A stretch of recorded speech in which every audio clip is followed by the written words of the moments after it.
Hello, good morning. কেমন আছো সবাই? আশা করছি সবাই খুব ভালো আছো, আর আমরাও খুব ভালো আছি। আজকে বছরের প্রথম দিন সকাল সকাল ঘুম থেকে উঠে ঠাকুরকে প্রণাম করে দিনটা শুরু করতে যাচ্ছি। নতুন বছর সবার খুব ভালো কাটুক, সবাই খুব ভালো থাকুক, এটাই চাইবো। তো বাইরে চলে গেলাম। বাইরেতে কিন্তু আজ বেশ ভালোই রোদ্র উঠেছে। দুদিন যা গেল আমি তো মনে করছিলাম যে বছরের প্রথম দিনটা হয়তো রৌদ্র উঠবে না, কিন্তু আজকে বেশ ভালোই রৌদ্র উঠেছে। তো বাইরেটা পরিষ্কার করে আমি চলে এসেছিলাম গাছগুলোতে জল দিতে। এই শীতকালে গাছগুলোতে একদম ফুল ফোটে না, তো দুটো ফুল ফুটেছে কিন্তু এখনও পুরোপুরি ফোটেনি। তো সবার প্রথমে আমি গাছগুলোতে জল দিয়ে দিই, যেগুলোর মাটি একদম শুকিয়ে গেছে। তো এই গাছটাতেও ফুল আসবে, ছোটো ছোটো কুড়ি দেখা যাচ্ছে। তো এটা হচ্ছে আমাদের স্ট্রবেরি গাছ। আমার মেয়ে স্ট্রবেরি খেতে খুব ভালোবাসে। আর এই গাছটাতেও ফুল আসে, কিন্তু এটা এখন আসবে না, এটা গরমকালে বেশ ভালো ফুল ফোটে। তো অনেক দিন পর দেখা যাচ্ছে আমাদের ওর ফুল দিয়েছে, আর একটা দুটো কুড়ি দেখা যাচ্ছে।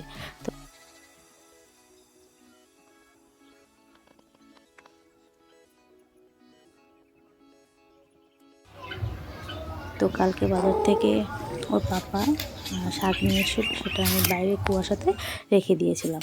তো চলো শাকগুলো নিয়ে এখন ঘরে যাওয়া যাক আর ওদেরকে ডেকে তোলা যাক।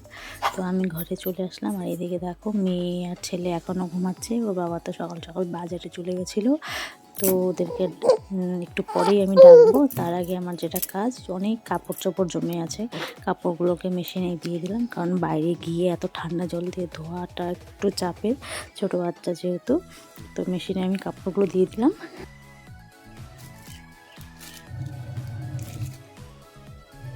ওর বাবা বাজার থেকে চলে আসে, আর বাজার থেকে দেখো খাবার নিয়ে আসছে আজকে। আর এই মিষ্টিগুলো ছিল কালকের।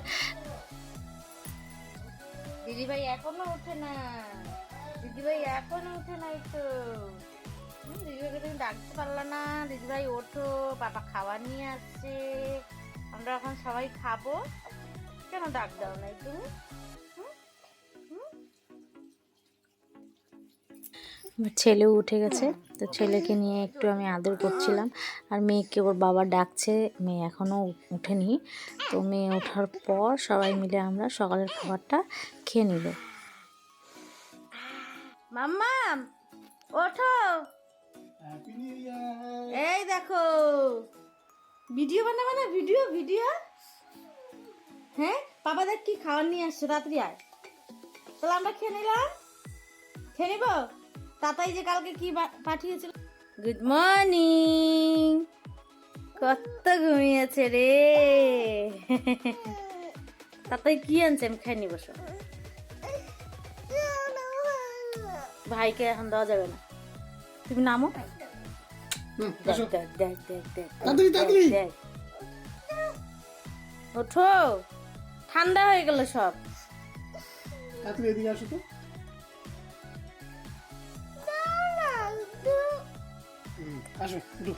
সকাল সকাল মেয়ের বায়না, ভাইকেও কোলে নেবে। ভাইকে কোলে না নিয়ে ও বিছানা থেকে নামবে না। তারপর ঠিক আছে, ও কোলে একটু ভাইকে দিলাম, আর ওকে ব্রাশ করার জন্য মানে ব্রাশটা ওকে হাতে দিলাম। আর এদিকে ওর পাপাকে বললাম যে তুমি খাওয়াটা রেডি করো, আমি ওকে ব্রাশটা করিয়ে নিয়ে আসছি। তারপর ব্রাশ করে বসে পড়লো। প্রথমে ওকে জল দিলাম খাওয়ার জন্য, দেখো মেয়ে হাই করে দিচ্ছে। আর জলটা খাওয়ার পরে আমি যে ঘরে যে বানিয়েছি হোমমেড আর কি আমলা ব্রাশ, ওটা ওকে খাইয়ে দিলাম। ওটা ভীষণ উপকার দিচ্ছে খাওয়ার পরে। রেসিপিটা তোমরা চাইলে আমি একদিন শেয়ার করব। তো এদিকে খাওয়ার পুরি নিয়ে আসছে, পুরি সবজি, আর আগের দিনের মিষ্টি ছিল, আর সন্দেশ ছিল। বোনের বর পাঠিয়েছে। রাত্রে অল্প খেয়েছিলাম, আর বাকিটা সকালের জন্য রেখে দিয়েছিলাম, যে সকালবেলা ব্রেকফাস্টে হয়ে যাবে। তো এদিকে খাওয়ার পরে এদিকে সব কাপড় চোপড়গুলো বাইরে মেশিন থেকে বের করে সব মেলে দিয়েছি।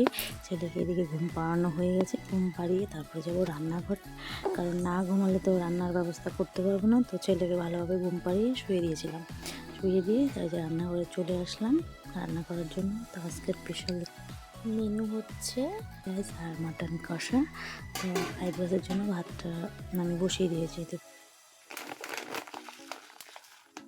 খাই। এই চালটা আমাদের নতুন নিয়ে আসছে, তো এই চালের ফ্রাইড রাইস এর আগে আমরা খাইনি, তো দেখি কীরকম লাগে। আর এই ছিল ঘি ফ্রাইড রাইসের জন্য। আমাদের বাড়িতে ঘি আনলে এই শিল্পী কোম্পানির ঘিটাই আনা হয়। এই ঘিটা বেশ ভালো, ফ্লেভারটা খুব সুন্দর থাকে।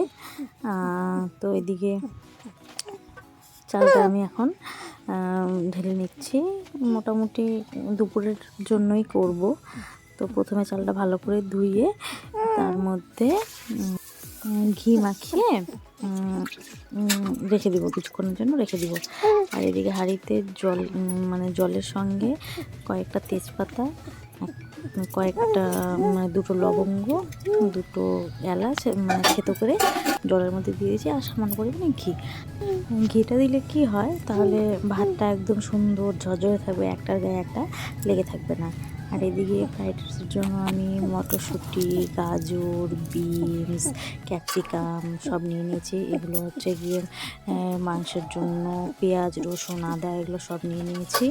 আর এই দিকে দেখো জলটা গরম হয়ে গেছে, এখন আমি চালটা দিয়ে দিব। এক এক করে সব সবজিগুলো আমি কেটে নিয়েছি, একবারে সমস্ত কিছু কেটে পরিষ্কার করে ধুয়ে নিয়েছি। আর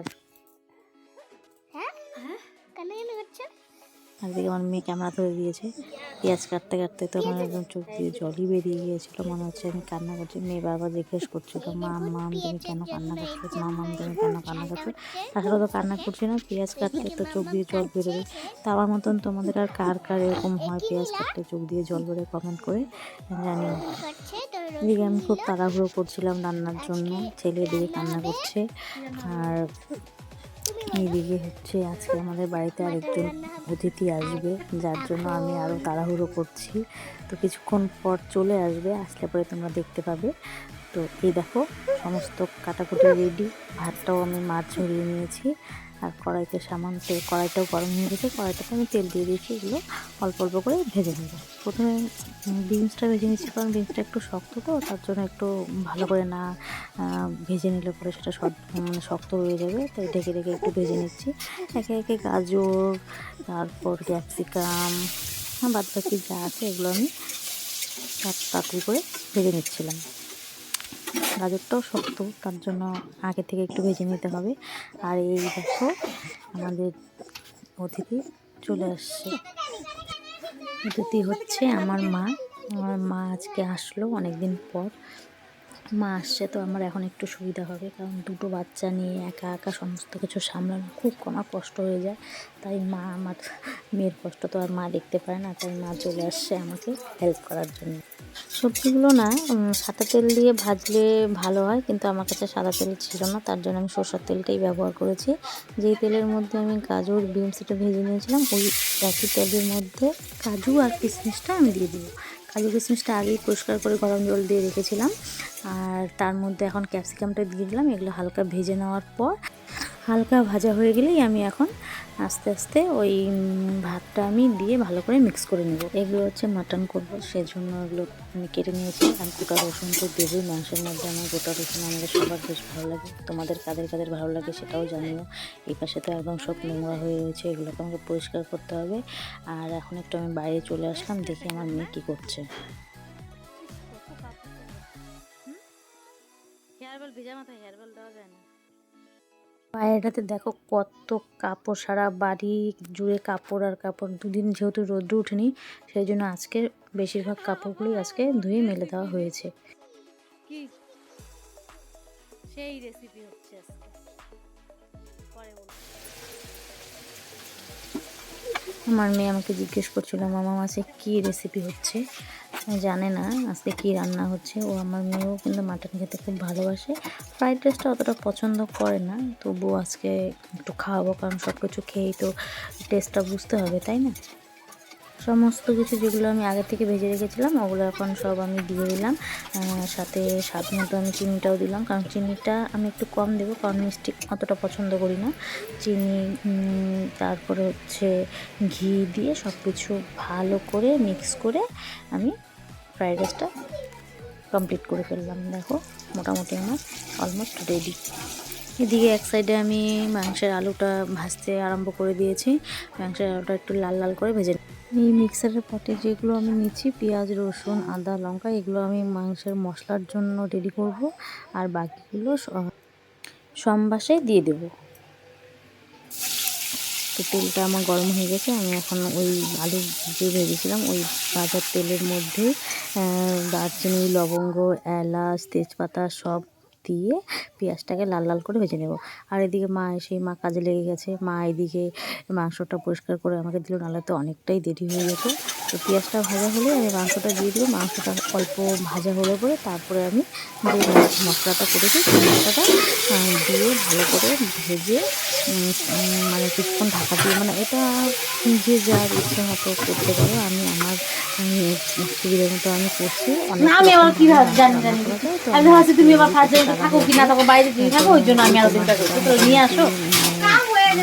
হয়ে গেছে, মশলাটা দিয়ে দিয়ে ভালো করে অল্প জাল কমিয়ে ভালো করে ভাজতে হবে, যতক্ষণ লাগে তেলটা ছাড়ে। তারপরে জল ভালো করে সেদ্ধ করে নিতে হবে। সেদ্ধ করে দিয়ে যেরকম আমরা আর কি পছন্দ করি, কেউ একটু ঝোল মানে বেশি ঝোল পছন্দ করে, কেউ কষা কষা পছন্দ করে। তো যেহেতু আজকে ফ্রাইড রাইস দিয়ে খাবো সেই জন্য মাংসটা আমি কষা কষাই রাখবো, বেশি ঝোল মানে রাখবো না। কিন্তু সেদ্ধ করার জন্য আমার বেশি করে তো জল দিতেই হবে, নাহলে ভালো করে মাংসটা সেদ্ধ হবে না আর খেতেও ভালো লাগবে না। তো এর মধ্যে আমরা অনেক গল্প করে নিলাম, গল্প করতে করতে রান্নাটাও আমি সেরে নিচ্ছি। সেই নিয়ে তারপরে সবাই মিলে বসে যাব খাওয়ার জন্য। তো আজকে স্পেশাল দিনে স্পেশাল দুটো রেসিপি তোমাদের সঙ্গে আমি শেয়ার করলাম, একটা ফ্রাইড রাইসের রেসিপি আর একটা মাটনের রেসিপি। তো কীরকম লাগলো কীরকম হয়েছে সবাই জানিও। তো এই একদিকে হচ্ছে ফ্রাইড রাইস আর একদিকে হচ্ছে মাটন কষা। কিছু না, শুধু স্মাইল কর। হ্যাঁ একটু স্মাইল কর। দিদানকে দেখো, হ্যালো করে হ্যালো করে হ্যালো করে নমস্কার। তো সবাই মিলে আমরা বসে পড়লাম খেতে, দুপুরের খাবার খেতে। আর এরই মধ্যে আমার ছেলে কান্না করছে, যখনই আমি নাকি খেতে বসবো তখনই ও সবসময় কান্না শুরু করে দেয়। তো সবাই যেহেতু বসে পড়েছি, আগে আমার ছেলেকে খাইয়ে নিয়ে আমি একটু রাখবো, তারপরে আমি খাবো। তো আজকের মতো এখানেই, দেখা হচ্ছে নতুন আর একটা ব্লগ, ততক্ষণের জন্য টাটা।